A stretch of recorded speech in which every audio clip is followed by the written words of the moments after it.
Welcome to the intersection of technology, cybersecurity, and society. Welcome to ITSP Magazine. Every company has a story to tell, from the small startup to the large enterprise, and everything in between. This is one of them. Knowledge is power, now more than ever.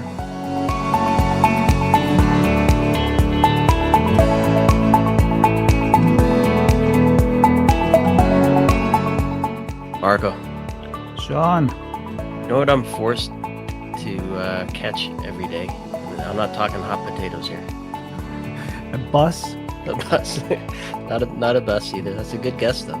I like that guess. No, I'm forced to catch 22 every single day. That's why I said a bus, because, you call the bus by the number. So I'm like, you can't. The 22 crosstown? I don't know. The problem of catching a bus 22 is that it could be a catch 22. Maybe it can get a little problematic. Are you going where you want to go? Is it going the right direction? This is going to be a fun conversation with our good friends from Imperva. Did some research looking at privacy and the trade-offs we make and the challenges businesses face earning and maintaining trust with their consumers, their users, as they deliver digital services to do everything from catching a bus to finding recipes for cooking potatoes. Right? I'm going to stick with the food because I like food. Stick with the food. Yeah, I'll do that. And before we go any further, I definitely want to introduce our guest, Terry Ray. Terry's been on the show before. He's a SVP and an Imperva fellow. Terry, it's great to have you on. Looking forward to having this conversation today. It's great to be back. Good to see you both again, Sean, Marco. Always a pleasure. And I don't know, do you catch the 22 bus every day? in the context of what we're going to be talking about, absolutely every single day. I gotta say before we dive into this, is like this is our second conversation with you, and I have to say we had a good time last time. We talk about cybersecurity and data security and all those fun stuff that usually are not fun, but I don't know, somehow we managed to talk about lighthouses and iceberg and the Titanic last time. So I cannot wait to see where it's going today. I think it's going to be as fun and as educational, because at the end of the day, we want people to get something from our conversations. Yeah, I predict genies in the future. I don't know. I'm just saying. All right, Terry, tell us what's going on. So, team put together some research, did a survey, collected some information. What was the goal behind this work that you did? What are you trying to uncover, and what's the intent behind it? Yeah, so it's one of these things where you kind of already know what the answer is going to be honest, from a consumer perspective. Meaning, we looked at some of the numbers as how many records are really stolen every single year, and on average, it's about growing 224% in terms of just data, our data, my data that's being taken every year. It's growing and growing. It's not growing by small numbers. And so we said, well, what do people think about that? What kind of issues do the layman folks, myself, my mom, my dad, everybody else, what do they think about their private data? And so we went out and we've questioned or interviewed about 7,000 people. I think 6,700 and change in the USA, UK, Australia, and Singapore, and asked them some basic questions and got some results back. And I thought it was an interesting perspective, because normally what we're talking about, what I'm talking with you guys about, is the technology behind the business, about what businesses do and all of this. And that's where a lot of our research tends to play. But we really don't spend a lot of time focusing on what really impacts the individual, the people that interact with those businesses. And that's what this was about. And while later on, maybe we'll talk a little bit about why this matters to businesses, really this research was about the individual and what some of their numbers and their perspectives were and are. I'm glad you said that, because I was going to make a point and say to the people listening, this is not just about the consumer. We're actually going to talk about what this means for the businesses. So, stay tuned. We're getting there. We have a point. But let's start with that. Like anything that really and I'm playing with catch 22, catch your attention. Definitely. Yeah. I mean, and I'm gonna throw out some numbers like any kind of research, right? There's numbers that have to be thrown out. So I'll throw some of those out. But the ones that really stood out to me were the quarter of people that were out there that said they were exhausted to the degree that they'd pretty much given up on security. They were done with it. They're like, what's the point? 26% of people said that it was inevitable that their data was going to be leaked at some point. So worrying about who you're going to share your data with or what you're going to say online, it really doesn't register for them. But what I took from that was that there were the other people, the 74% of everybody else, who said maybe there is some place that I should trust. Maybe there is some other place. And it took me down to other areas where the places you would expect and the places where you have absolutely no choice but to share your data, there is some trust. There's about 37 to 29% of people trust their banks, their insurance, their healthcare, and this one was surprising, and even their government. And regardless of wherever government you are, Australia, UK, Singapore, what have you, governments have breaches often. There are a lot of breaches in the government sector for a numerous reasons, but it does happen a lot. So that number was a little surprising to me that they were still in that 27%. What is interesting is there was no industry where half of the people said, I trust that industry. These were all pretty low percentages, but they were the top percentages. The other interesting factor was retail. Only 5% of people trusted retail. We all buy stuff. We all put our stuff out there. We all give them that data. I don't know about you, but when I go to the grocery store or go to Target or wherever, and they're like, hey, can I enter your phone number? Can I have your phone number? It's always a fake phone number. I always give them something else, right? I'm not giving it just because I don't want them calling me, not because of a fear of really them losing the phone number. That's my reason is don't bother me, don't lose my data. And there's a few others here, but that was some of the stuff that I saw that really kind of piqued my interest initially. That was interesting to me first. Yeah, and it's interesting. Different people think of this in different ways. So you don't want them contacting you, and I'm sure. I'll be honest. I share my number with certain things like my pharmacy, right? Because I do want them to contact me, but I'm almost certain that they've lost my data, and they're probably the reason for a lot of the spam I get, spam phone calls I get. And so I guess my point is, and I'll stick with the healthcare thing, because there are some times where we're not able to make a choice. We always have the choice, but it's not a choice we can make easily, and we're kind of forced to make it. If you have to deal with the DMV, you have to deal with the DMV. If you have to deal with the IRS, the IRS. If you're a government employee, I can't remember what group got popped there, that all the government employees' information was stolen. But healthcare, right? Pretty important to stay alive. You want to have good experience with healthcare providers. Pharmacy, you need to share the information. Your doctors. I've had an experience where, not me personally, but have this heart monitor. Go get this app from the App Store. They'll send you a device. Collect the data through that and share it with me, and I'll give you analysis of that information. That's a tough choice to make, right? And it's not a hospital in this case or provider. It's an app on an app store. So what do we do with that? So it's interesting how we think about this. What's safe? What's important? How do we make that challenge? And I don't know if there's any information in the report that kind of leads us to how people are making some of those decisions. What's important to keep private? Who cares? We have to do this anyway. Anything in there that stands out to you?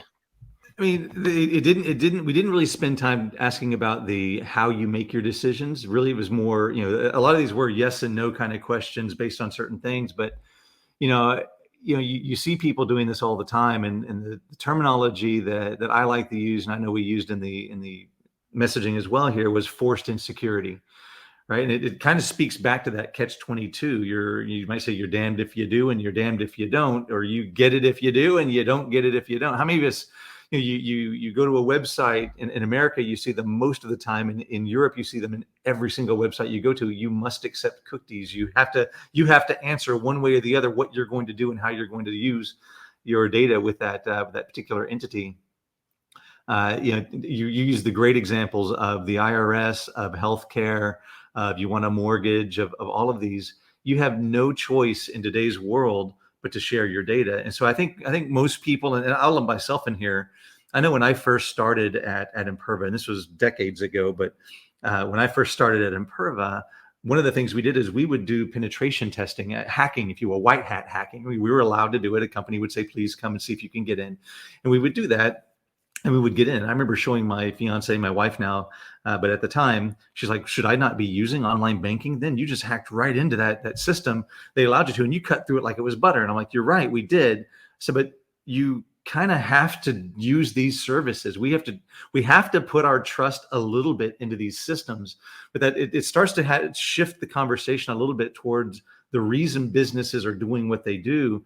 We are forced as individuals, if we want to use modern technology, if we want to have the conveniences that we would expect today in today's world, and I want to communicate with the people I'm going to communicate with, then I need to be able to share my data. I have to share my data, regardless of the trust that I have in it. Unless I want to live in the mountains in a cottage with no electricity, no wireless, and nothing else, then that's what I have to do. And that's why you see now today the regulations. 20 years ago, it was my credit card, it was PCI. And shortly after that was my patient data with HIPAA. And there's new versions of them all the time coming out. Then you have, GLBA for financial data. And then finally, about 5 or 6 years ago, someone said, it's not just about the data that's important to the companies and the banks. It's also important about my data. What are you doing about my data? And that's when we saw the likes of, Europe's General Data Protection, GDPR. We see CCPA in California. We see more and more states around the United States creating their own consumer privacy regulations that are trying to put some kind of at least fundamental baseline requirements on organizations to at least try and get them to do some of the right things around securing data that might well not be financially relevant data to the business, credit card or SOX data or financial data, but is consumer related data, traditionally maybe unmonitored, but now maybe a little bit more monitored. And so we are seeing some direction that way where consumers are saying, look, I know I have to do this, but their voting rights and everything else are starting to push, at least at the state level, some regulations around that data, which is a good thing, I think. Yeah, you mentioned the GDPR and all those cookies selection that you have to make. And I think it actually got worse lately, because now I see that by default, you're opting to sell my data. And if you don't want to, you have to unclick that. And I'm like, oh, wow, it actually got worse. Because but at least that if you say yes, they're actually going to sell your data. So Sean, you're going to get phone calls from whomever. But the point is, I don't even know what data. That's the interesting thing. That's the thing. I sell my data. What is it? I mean, are you actually sharing the kind of medication that I am getting or whatever I'm buying on the website? I mean, because that's scary. So my question is to turn it into, what does this mean? Like these numbers, what does it mean for the business? So on one side, it says more people don't trust it, but more people share it because it's inevitable. So it's that catch-22. So our company, in your opinion, take advantage of this and say, well, they're numb, so let's get everything we can, and then even the thing that are going to put us in trouble? Because we talked about that. Like many times you talk to companies that are like, we don't even know where their data is. If there is a backup for that, is that worth the risk to get that? So how are the companies evolving the way they look at data? So the short answer is it depends, right? It depends on your industry, right? So if you're a healthcare provider, you don't want to have a breach. I mean, nobody wants to have a breach. Nobody wants to have a leak. Let's put that out there. But the impact of those types of incidents on particular industries is different just because of the nature of the industry, right? So in healthcare, if there's a breach of healthcare, am I going to start seeing another doctor? Am I going to go to a different healthcare provider? Does my insurance even support another healthcare provider? Do I really even have a choice? The same thing would be true of an airline. Take an airline down here. I live in Houston. It's one of United's primary headquarters. If United had a breach, do I really want to take the fewer flights that American provides or Southwest provides down in my area, or do I want the ones that United does? Probably going to be at United. And the same thing's true of financial services and others. But if you flip that script and you say, what about those organizations that are easily changeable? How about your grocery store? Could you go to a different grocery store if you wanted to? There's got to be more than one around. Could you go to? Could you choose to use Lyft instead of Uber if one of them had a breach of one sort or the other? And I'm just picking on a couple here, but point is the same thing with a hotel chain or whatever else, right? So you can kind of pick and choose depending on the industry. So that impact to the industry, I can see organizations saying, all right, well, if we have a breach, it's going to be a bad day, and here's the way it impacts. It may impact our stock price, and that's not going to change regardless of what we do. We may get fined depending on how regulated we are, and that could be the bigger of the issues, is that immediate impact of that. It may be that we can't take credit cards anymore because I lost data one way or the other, and now all of a sudden it's credit cards, and now I'm being fined by Visa or MasterCard or what have you. But from a consumer perspective, usually the consumer piece that I'm finding is, unless it's one of those industries that are highly replaceable, that's the lesser priority, is what's my impact here? And that's why those privacy regulations came about, to say, recognize that, the consumers are kind of left out in that model, that there wasn't anything with teeth that could really bite a company if they had a breach of consumer private data. So my quick comment here is it becoming the cost of being in business? Like, data breach, yeah, okay, whatever. The stock's going to go down for a little bit, then it's going to come back up again because people are going to forget. Then you're still going to go and buy in that same place, probably, even if they're going to boycott. So can you factor this in? Because that would be dangerous for security. Well, I think many organizations do factor in the potential of a data leak and the cost of it. I don't think it hits their P&L. I'd be surprised. I mean, it will if they have a breach. It will, but I don't think they factor it in as this is our budget. Then when this happens, some organizations will have a bug bounty, and there may be some money and budget put toward a potential bug bounty where somebody comes in and says, "Hey, I found a problem. I was able to find this data on the web." They prove it out, and so you get some money for it. Whether they budget for it or not, I think organizations have recognized the reality and the likely risk of a breach to a degree that they're willing to pay for cybersecurity insurance to say, it may not be my problem, but I will have a recognizable expenditure for insurance. And this is my threshold of what I know I'm going to have to pay, and that's what I'm going to be prepared to pay. So my impact in a breach is here. The insurance will take it well beyond that to whatever it happens to be. And so I was actually referring to, don't even take that cost and say, screw it. It's not going to affect me that much. Oh, it's not the Pinto story, right? It's it's kind of one of those things. I don't. Well, I mean, there are companies that certainly will certainly accept the risk themselves, and what may come, and they do what they're going to do with it. But I think the bigger organization it is, certainly the public organizations where there's more scrutiny on what they're doing as a business tend to have a little bit more of a plan than maybe a private business or a smaller business. Let's look at some of the other differences, and I'm going to go kind of international here.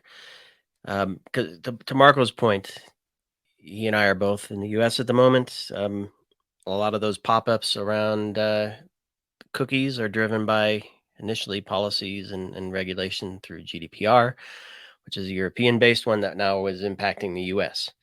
And of course, it's not the U.S. is looking at its own privacy laws and whatnot. But my question is, do regions and cultures change how consumers look at this, how businesses deal with this? Any info from the report that kind of paint a picture of how things change in different parts of the world?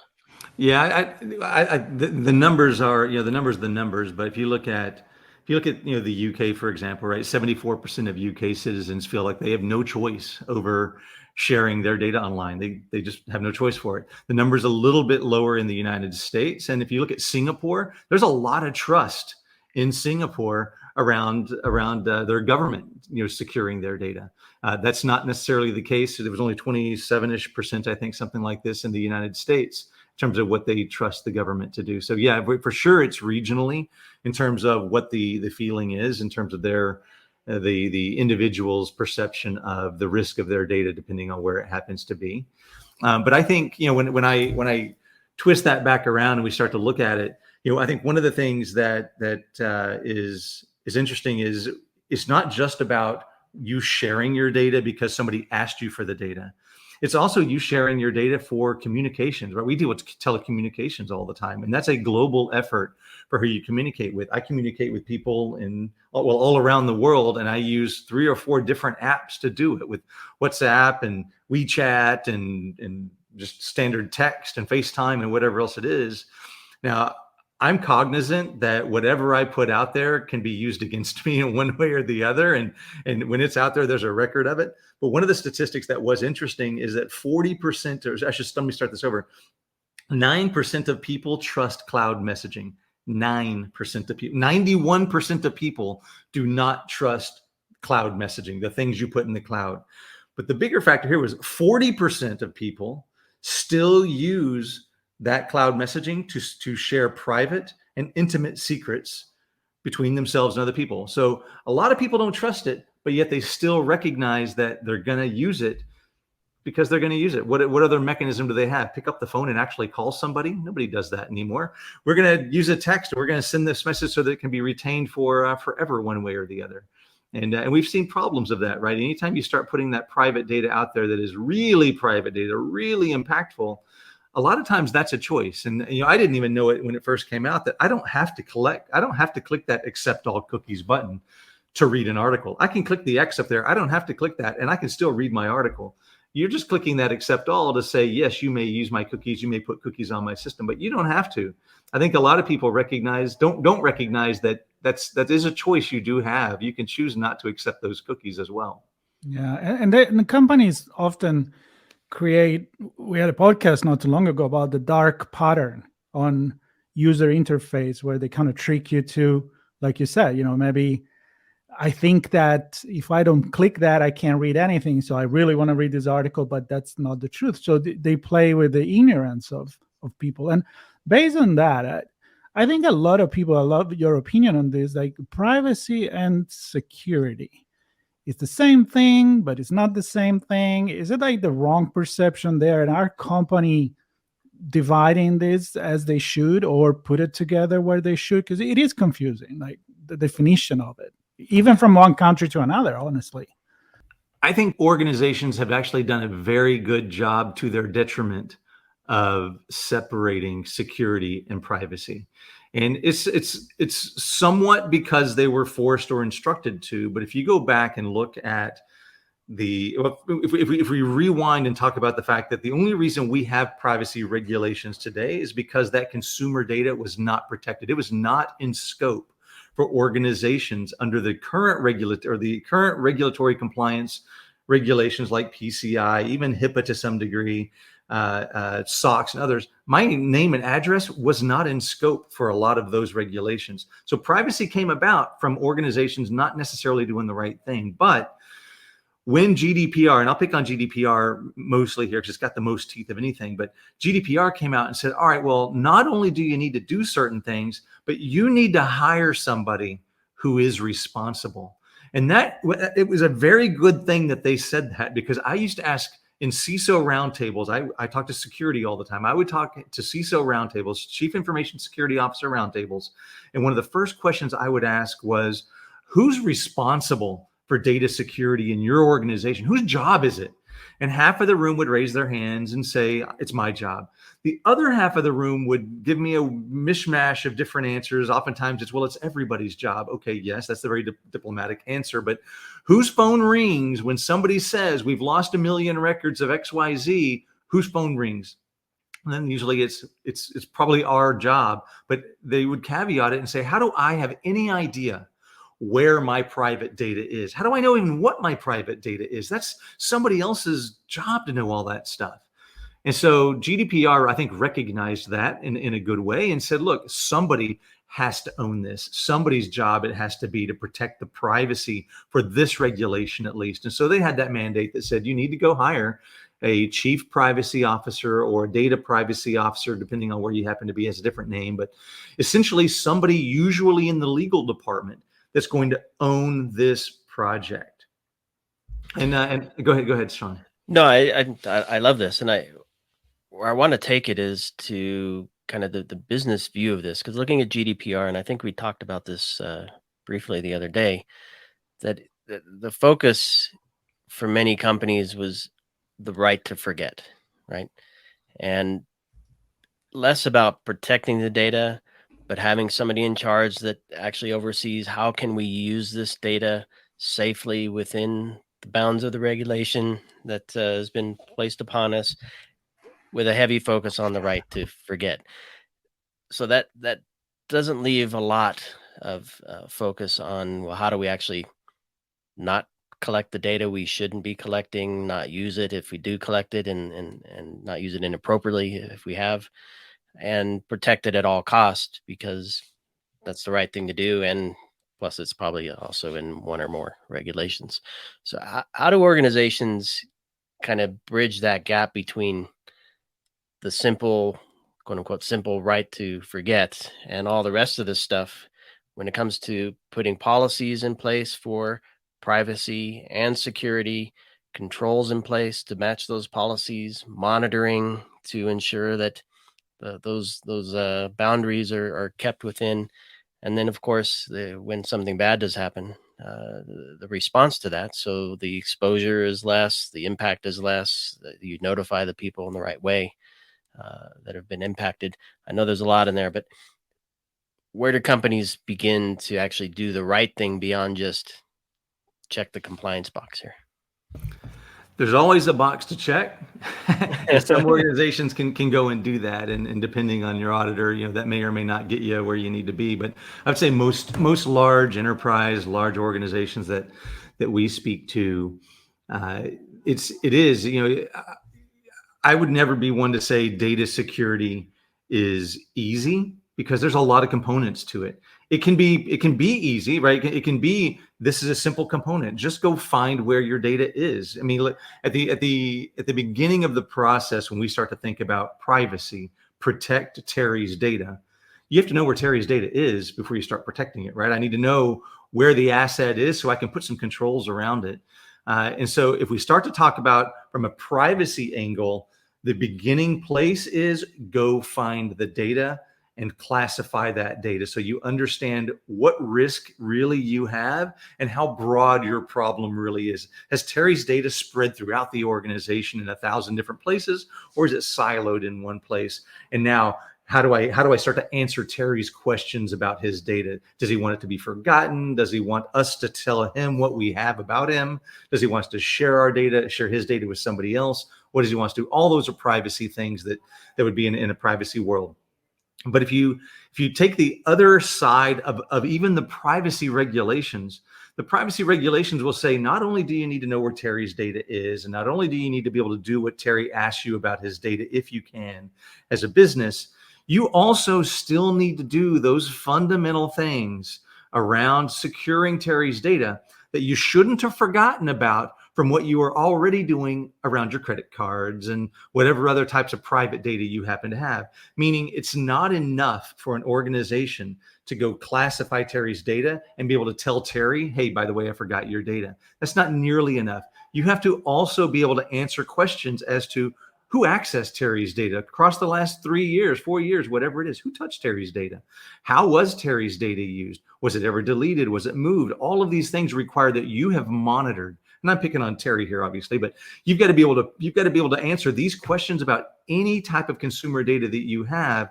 And if you have that information, it naturally means now I can tell you, did somebody touch Terry's data in a way that they weren't supposed to, inappropriately? Did they access not only Terry's data, but Sean and Marco and whoever else's data along the way? Did they grab a whole bunch of data? The only way I can ever answer those questions, and there's a couple of hospital chains and airlines and others that have experienced this already. Their issues with the regulation weren't that they couldn't answer Terry's question when he asked it to be forgotten. Their issues were the fundamentals of, can they actually protect the data, and do they have the appropriate natural fundamental controls around the data? And if you don't, GDPR and the privacy rules will get you, just like PCI and HIPAA and anybody else will. Those fundamentals didn't go away. It's just they added the privacy angles to it. So every time there is a new regulation, a new rule, and usually you see there is a new tool. Oh, you need to find this here. Here's a new tool just made just for that. We made a joke the other day when we were preparing for this about the soap industry, right? There is a soap for everything, but at the end it's the same soap. But the point is, how do people go by that? I mean, do you really need a tool for every single thing that is just precise for that, or maybe what we have, it's already good enough? Well, let's look at the primary requirement for privacy around data.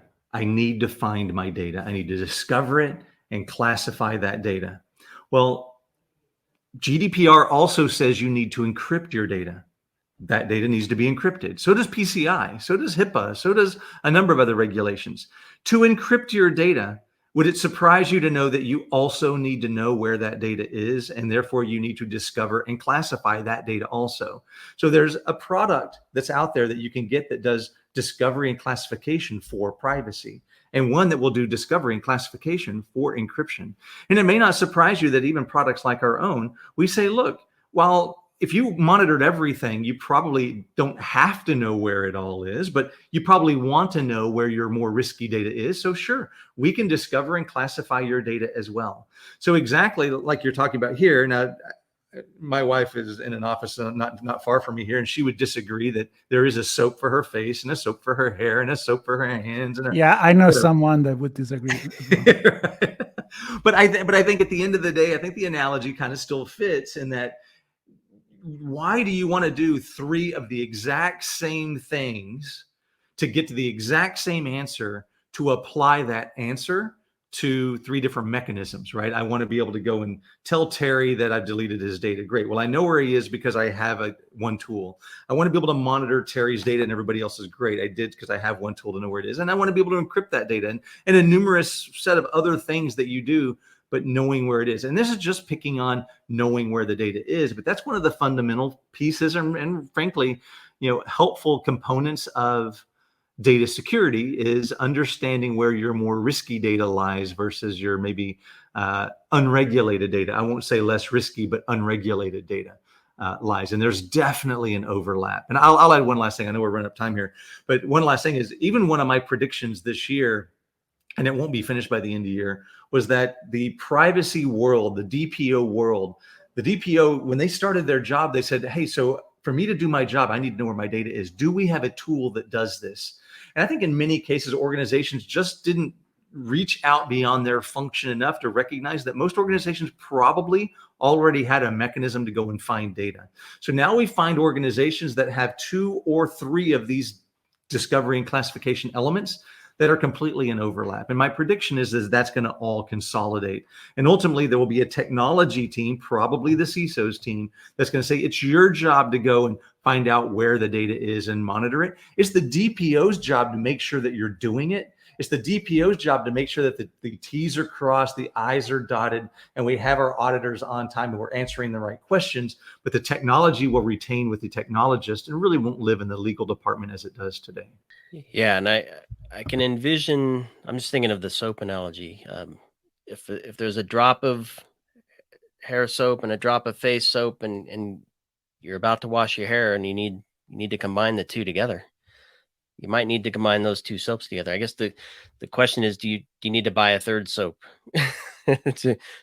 to or a replacement of the other one? I don't know. I don't want to push the limits on this, but I guess my point is, ultimately it comes down to cost, right? If you're spending a lot of time and a lot of money buying more tools and using more tools and generating even more data that you then have to analyze and figure out what the heck's going on, it might not be the right approach. So I'm wondering if you have some advice for organizations that have taken the journey to really look at privacy from the right perspective and tie it to their and connect it to their cybersecurity information security program in the right way, how can they maybe take some of the next steps to consolidate some of those tools, mix the soaps where it's appropriate, maybe reduce some operational expense, tool expense? I don't know. Any thoughts or tips as we wrap here? It's what I would call your 3-in-1 conditioner, right? It's it's one bottle of one thing, right? You bring it all together. So we're seeing more and more of this. In fact, there was one of the analysts had created a new segment. The cybersecurity analysts, the Gartners, Forresters, Cooper Coles of the world, brought one out, and they have all been talking now about data security platforms. Because exactly like we're talking about here, organizations for years, for decades even, have said, I need to buy an encryption product. I need to buy a monitoring product. I need to buy a classification product. And then, of course, GDPR, I need to buy a privacy product. And all these different pieces, they all have different interfaces, different coverage. Some support the cloud, some support on-prem, some don't support one or the other. So it was a very mixed bag, really, of results that an organization could get when they were asked, what did Terry do in my environment? Well, if I only have a few of the tools or know how to use them, then I might have a little bit of an answer over here. But if Terry ever moved over here, then I'm completely blind to him. And the same thing is true if you look at privacy and you take the data subject access request piece off of privacy. What you're left really with is you're left with fundamental data security. Monitor it, protect it, keep the bad guys out, let the good guys do what they need to do and do their job. The DSAR request was one extra piece, and I think we made a little bit more of it than really what really needed to be there. But what we're seeing, to answer your question, is we're seeing this drive toward a data security platform that organizations are looking for to say, I realize that one company isn't likely to have all the different pieces I need, but I need one place that can attach all of those different pieces to bring the context that they might all bring together. So while I might need to do a data subject access request in privacy, maybe I don't need another product for that. Maybe I just need to understand that I'm already watching everything happening to Terry's data. I'm already understanding where his data is, and I know who could change that data if I need to, or even delete it. Let's send that information over to our legal team, and they can use that same interface to do what they need to do. A singular interface view into the entire data landscape, whether it's structured, whether it's databases or files or in the cloud or on-prem, shouldn't matter to an organization. And that's what we're seeing the demand for now is just answer the simple question. Don't make me have to go to different products. Just tell me what Terry did anywhere in my environment and make it easy for me. And that's what we're seeing that demand for, is that data subject or that data security platform, or what we call a fabric, but a data security platform. Yep. No, I love it. And I'm going to say as we wrap here, Terry, that it's easy and we did it here, right? We left the consumer world and we're now into the operations of the business. And it can be very easy to forget the consumer, the users, the people pumping this data into these cloud systems. And you have to earn and keep their trust as a business. And I think that has to be the main focus of all of this. And there are a gazillion points in the report that you put together. No silver linings. Your dirty little secrets aren't safe in the cloud. Tons of stats in there that will hopefully remind organizations that it's the trust of your customers, your consumers of your products and services that's really going to matter. And once you recognize that and where their trust is waning, it will help probably drive some of these actions for you. And then, of course, for those listening to this episode, we'll have a ton of show notes and a link to that report and link to Terry's profile. I would encourage you, Terry, super smart as you can tell. We haven't even gotten into all the stuff that Terry can do, but I would encourage you to connect with Terry and the team in Imperva as well to help maybe take some stock in where you might be able to consolidate and get better views and really focus on that trust. So with that, I want to thank you, Terry, for joining us again on another episode here of the Imperva story on ITSP Magazine. And Marco, I'm going to say peace out. I have a 22 bus to catch. 22 bus to catch. Take a shower first, but No shower. One soap. All right. It was fun. Looking forward to the next one. Thanks, guys. Really appreciate it. Thanks for being here. Thanks for listening, everyone.